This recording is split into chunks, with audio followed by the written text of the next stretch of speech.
Dear learners, welcome to this enlightening session on Swami Vivekananda and his philosophy of education.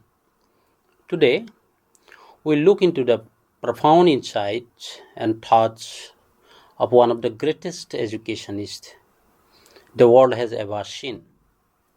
But before we begin, let me place a few questions before you.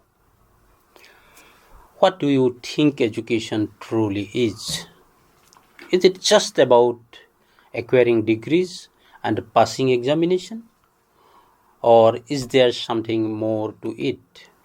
Swami Vivekananda's philosophy of education challenges the conventional understanding of learning. To him, education is not the accumulation of information. Rather, it is the manifestation of the perfection already present within every human being.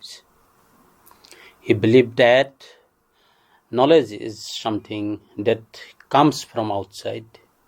It is already within us, waiting to be discovered. Now let us take a closer look at what he meant by this. Imagine a sculptor looking at a rough piece of stone. To an ordinary person, it may seem just like a block, but a sculptor sees the statue hidden inside. Similarly, education is the tool that chisels away ignorance and brings forth the inherent wisdom within us. Let us pause for a moment. Think about this. If education were just about memorizing facts, would not a library be the greatest choice?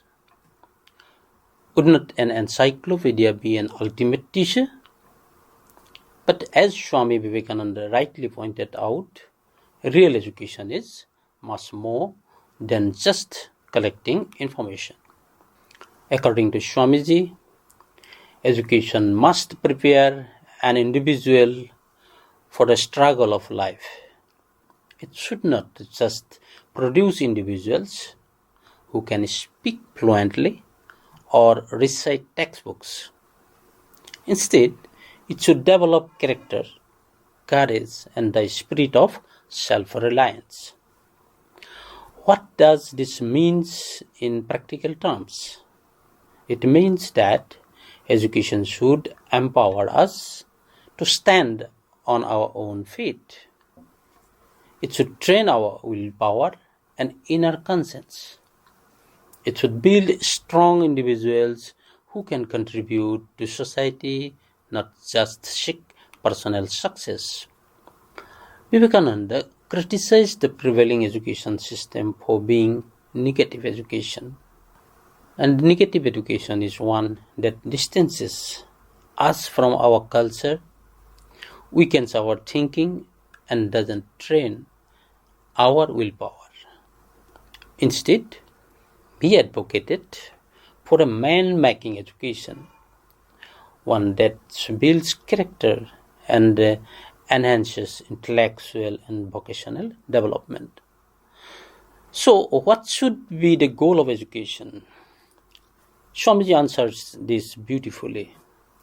Education must be, I quote, life building, man making, character making, assimilation of ideas, I unquote.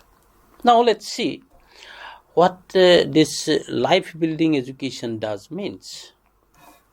And this education does means it should not confined to bookish knowledge. Rather, it should help individuals construct a meaningful and purposeful life. It should provide the skills, knowledge, and wisdom needed to face real life challenges. Life building education equips individuals with self-reliance, confidence, and resilience. For Vivekananda, education was about the complete realization of human potential, empowering individuals to contribute positively to society. And what does man-making education does means? Education must help individuals into responsible and self-aware human beings.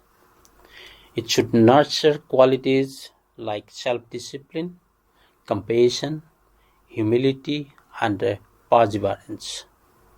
Swami Vivekananda emphasized the need to cultivate both intellectual and moral strength to develop individuals who can serve humanity. He believed that true education should awaken the divinity within, helping individuals discover their inner strength and purpose. And another important aim of education that Swamiji referred is character making education. According to Vivekananda, I quote, "If you have lost your wealth, you have lost nothing. If you have lost your health, you have lost something. But if you have lost character, you have lost everything." I unquote.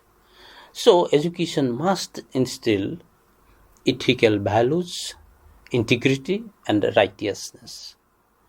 Character building education focuses on honesty, self-control, empathy, and a sense of responsibility towards others. Vivekananda believed that strong character is the foundation of a successful and meaningful life. The last one is assimilation of ideas. What does it mean?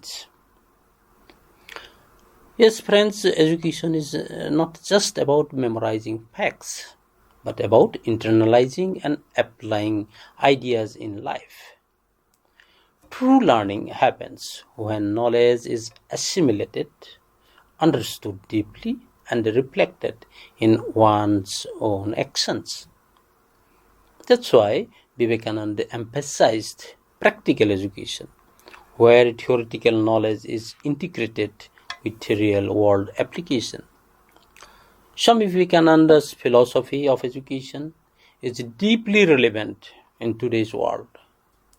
In an era dominated by information overload, education should focus on shaping individuals who not only acquire knowledge but also develop strong character, critical thinking, and a sense of purpose.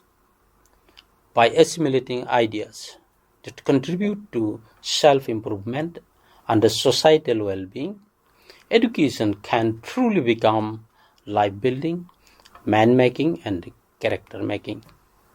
Now let us discuss deeply Swami Vivekananda's perspective on aims of education and how his vision continues to be relevant in modern times.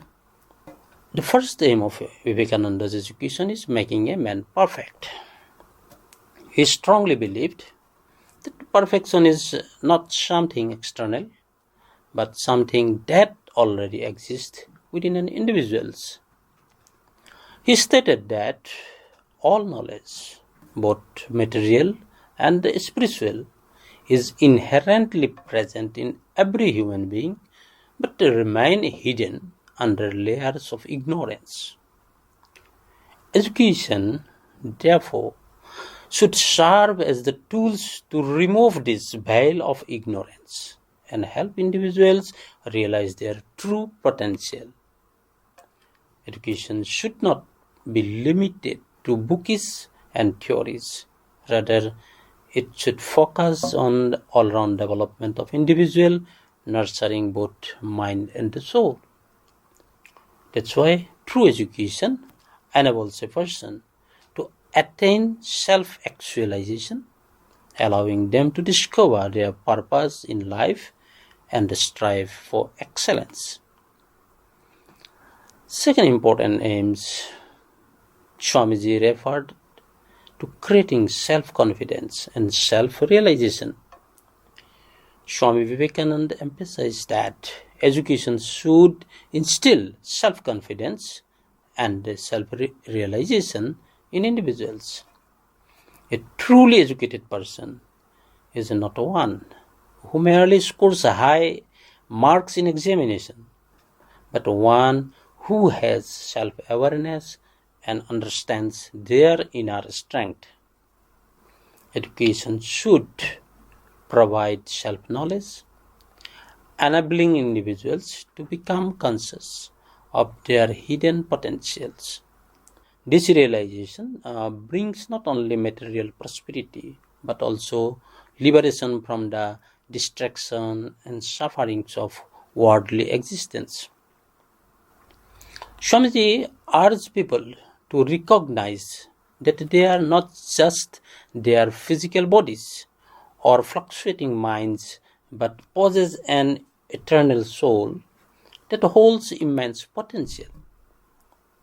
By removing the curtain of ignorance, education helps individuals understand who they truly are and what they should ultimately become.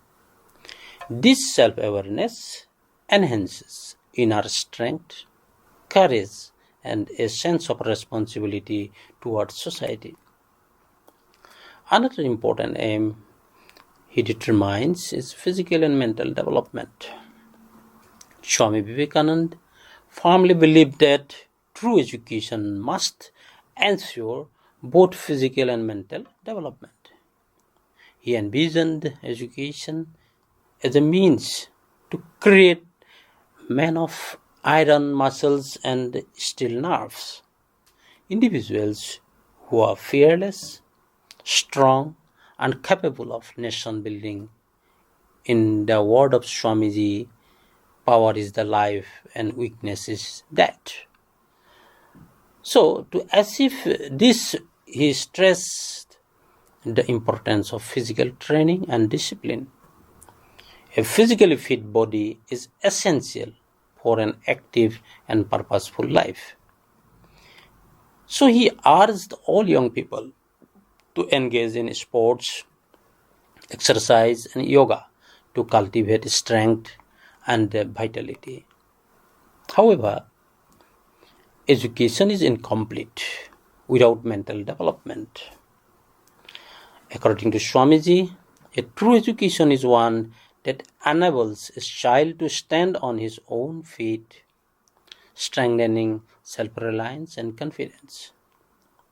He advocated for the study of Vedanta, which imparts self-awareness and inner strength along with modern science, which equips individuals with rational thinking and innovations. By integrating these two streams, Swamiji envisioned a holistic approach to education that would develop fearless, enlightened, and self-sufficient individuals. Another important aims of education Swamiji referred is moral and character development. Swamiji regarded character building as the cornerstone of education. According to him, education is not just about acquiring knowledge, but about life building, man making, and character making. He emphasized that mere intellectual growth without moral strength is meaningless. One of the key principles he advocated for was the practice of brahmacharya or self-discipline.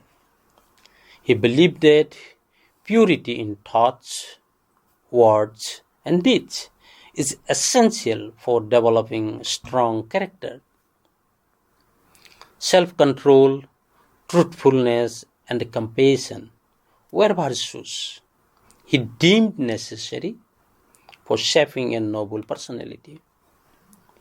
Swamiji repeatedly stressed that what society needs is not just scholars but men and women of strong character. He envisioned a nation where individuals are guided by ethical values and integrity. Thus, education should focus on nurturing moral values in children, making them responsible citizens who contribute positively to society. Another important goals or aims of education is development of personality. Swami Vivekananda highlighted the personality is the most powerful tool of influence. He believed that a person's personality make up two-thirds of their impact, while intellect and words contribute only one-third. But what defines personality? According to Swamiji, it is the ability to leave a lasting impression on others through confidence, through self-discipline, and through compassion. He maintained that the ultimate goal of education and training should be man-making, the development of a well-rounded personality that embodies both knowledge and wisdom. By strengthening self-confidence, perseverance, and leadership qualities, education can transform individuals into role models who inspire and uplift society. Thus, education should not be limited to textbook, but should focus on experiential learning and self-realization. And another important goal Swamiji gives to us is development of spirituality. Swamiji firmly believed that true education must lead to the development of spirituality. But what did he mean by spirituality? It was not just about rituals or religious practices. It was about realizing the highest potential within us and experiencing the divine power that resides in every being. According to him, without spiritual development, we cannot experience the highest truth of life. So spiritual growth, according to Swamiji, doesn't happen in isolation. He emphasized that it is the only true social interaction and collective progress that one can truly evolve spirituality. The presence of others, their struggles, joys, and challenges create an environment where one can cultivate the spirit of fellow feeling, the spirit of sympathy, and the spirit of sharing. This interconnectedness lead to the development of a compassionate society where individuals work towards solving common problems. So Swami Vivekananda envisions a world where education would instill in learners a deep sense of empathy and responsibility towards their fellow beings. So definitely serving mankind as a true worship of God, Swamiji said this aim of goal as a aim of education was to serve to mankind. He proclaimed that service to man is service to God. But what did he mean by this? He did not refer to God confined to temples, to idols, or religious symbols. Instead, he saw God in the sick, the poor, the miserable, the ignorant, and the downtrodden. So, true education, according to Vivekananda, should empower individuals to uplift themselves and others. He believed that education must make a person self-reliant, capable of standing on their own feet and fulfilling their basic needs. It should provide practical skills, knowledge, moral strength to help individuals contribute to the welfare of society.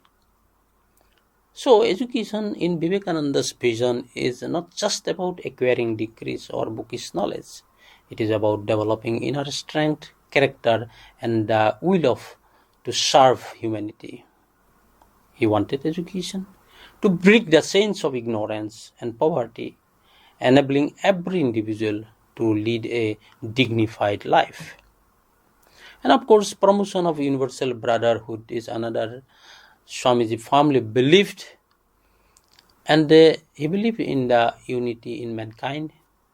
He envisioned a world where barriers of caste, creed, race, and nationality dissolved through the power of education. Once he proclaimed, I quote, through education, we should gradually reach the idea of universal brotherhood by flinging down the walls of separation and inequality in every man, in every animal, however weak or miserable, great or small, resides the same omnipresent and omniscient soul. The difference is not in the soul, but in manifestation. So, this profound idea suggests that education should cultivate values of inclusivity, harmony, and respect for living beings.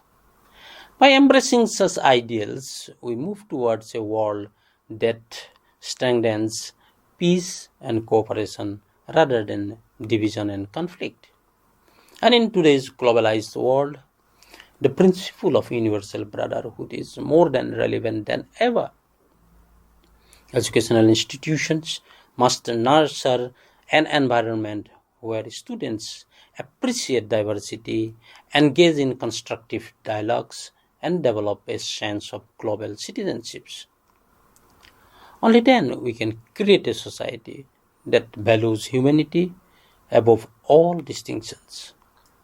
And of course, Swamiji emphasizes on scientific and technological progress, while he was deeply rooted in spiritual wisdom. He also understood the importance of material and scientific progress. He firmly believed that for a nation to prosper, it must embrace advancement in science and technology. That's why he advocated, I quote, we need technical education and all else which may develop industries so that man, instead of seeking for service, may earn enough to provide for themselves. I unquote. So Vivekananda recognized that survival and progress for individuals depend on acquiring practical skills and enables them to meet the basic necessities of life. He supported the inclusion of Western science and technological education in the curriculum as the subject prepared students to contribute to economic growth and innovation. And today, we see how technological advancements shape every aspect of our life, from medicine to communication to industry to space exploration. So, a balanced education system incorporating both spiritual wisdom and scientific knowledge is essential for holistic development. Swami Vivekananda's vision of education is a blend of spiritual growth and material progress. It aims at developing a complete human being, one who morally strong, intellectually sharp, and socially responsible. By promoting universal brotherhood and embracing scientific advancement, we can truly achieve the goal of education as envisioned by this great leader. With this, we can state that Swami Vivekananda envisions education as a transformative process that reveals the inherent perfection within individuals. He emphasized that education should not limit it to academic learning, but should strengthen self-confidence, self-realization, and holistic development. According to him, a true education nurtures both physical and mental strength and instills moral values and shapes strong character. He stressed the importance of personality development, spiritual growth, and service to humanity as a fundamental aspects of education. Moreover, Swamiji advocated for universal brotherhood, urging education to transcend social barriers and promote inclusivity. He also recognized the significance of scientific and technological progress, emphasizing the need for technical education to empower individuals economically. So his vision remains profoundly relevant today also, calling for an educational system that balance knowledge, ethics, and social responsibility to create enlightened and self-reliant individuals. So Vivekananda believed that education has always been cornerstone of human progress, and it serves as a powerful instrument of personal growth and social transformation. As a result of that, he considered education as a medium for assimilating national values. Swami Vivekananda emphasizing that education must train individuals in the assimilation of the great values of the countries.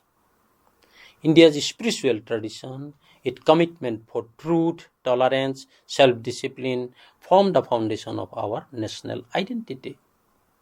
Education should instill these values in learners, making them aware of their cultural roots and enabling them to contribute meaningfully to our society. So, a strong nation is built upon the character and values of the people. Education, when rooted in national heritage, fosters a sense of pride and responsibility among the youth. And education as a pathway to universal human values.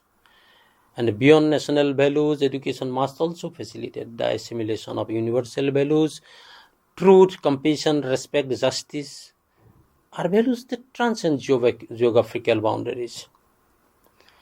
They strengthen a sense of brotherhood and global citizenship. When education nurtures humanistic value, it prepares individuals to contribute harmonious world. It enables them to rise above narrow division and embrace the ideals of humanity. And of course, education is not confined within the borders of a single nation. It acts as a clearinghouse of cultures and ideas. Just as ancient civilization exchanged their knowledge, today's education system enables cultural migration across the world. And through this exchange, education strengthens global cooperations. It encourages nationalism while simultaneously opening the doors of transnationalism and internationalism.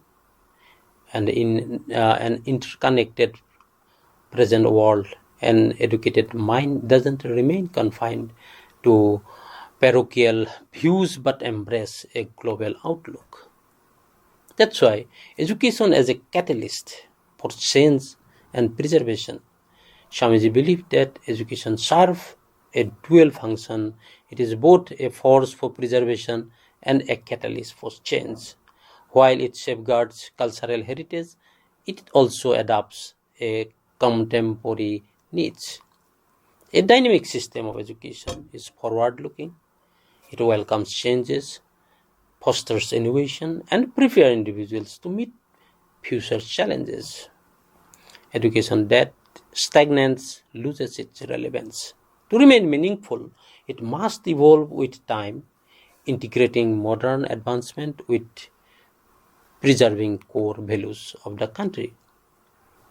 Now, Swami Vivekananda's opinion on curriculum, it basically Swami Vivekananda's envisions education as the foundation of national progress. For him, education was not just about acquiring information, but also holistic development, one that nurtures character, intellect, and self-reliance.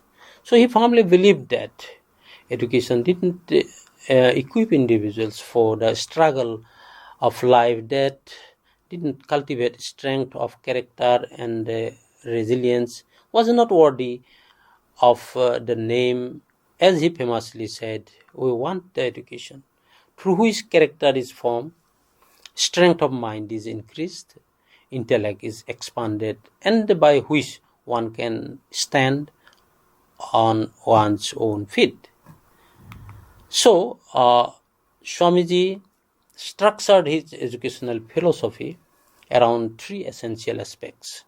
That is spiritual development, another is material and intellectual development, and for that he referred subject, language subject, geography, science, political science, economics, psychology, arts, agriculture, technical education in the curriculum.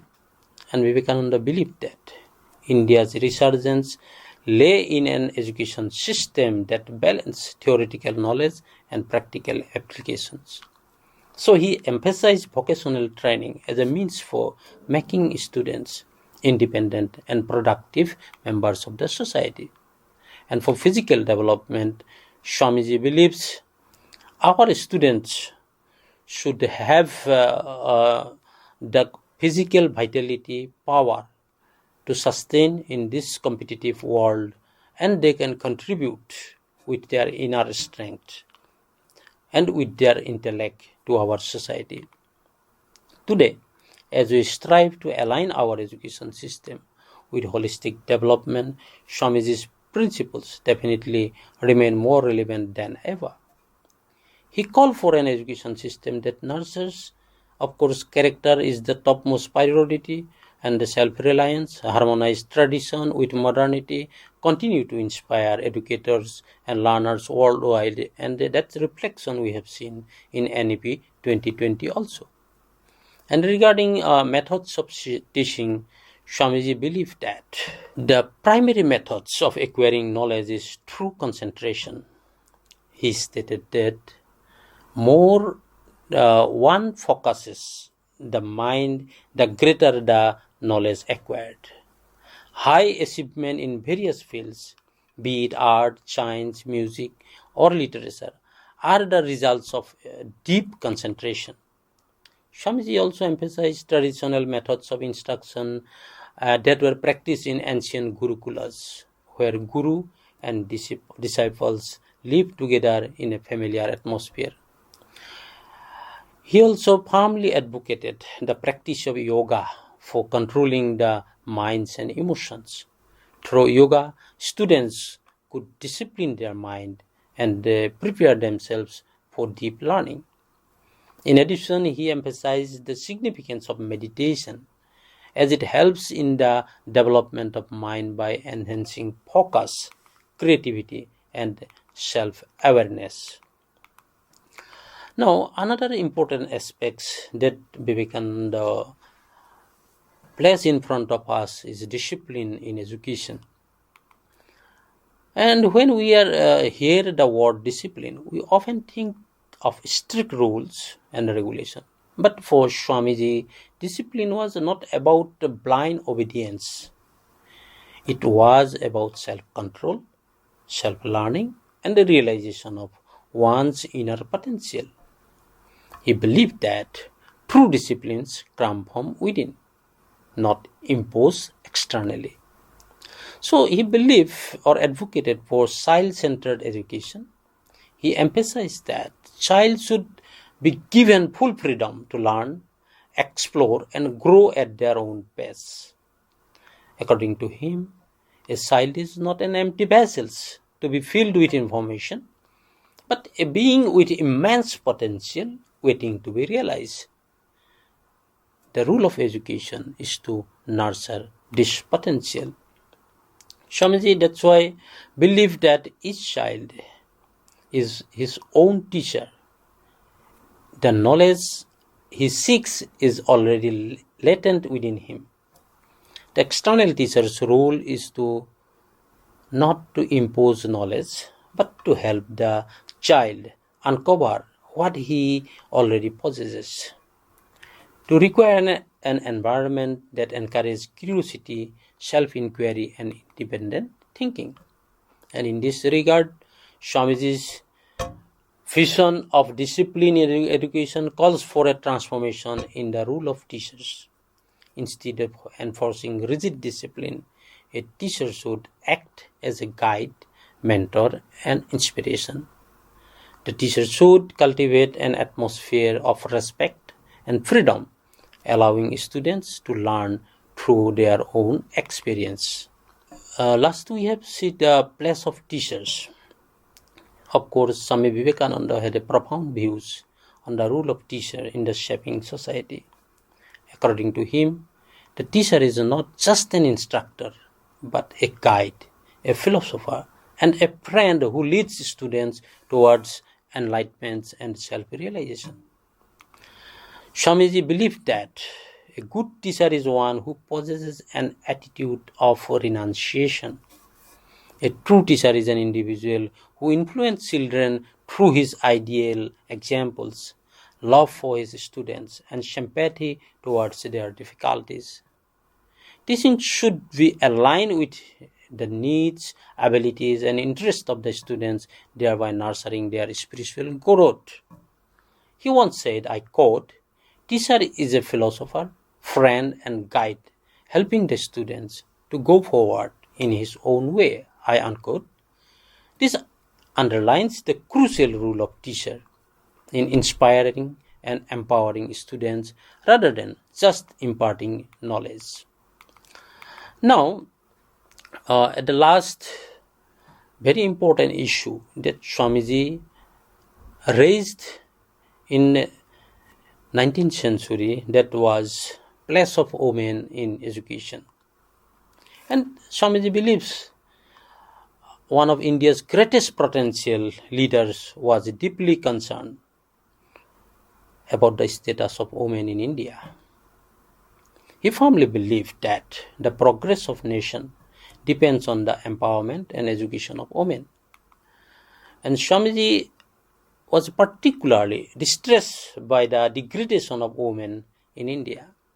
He emphasized that women play a crucial role in shaping the next generation and thereby the destiny of the nation.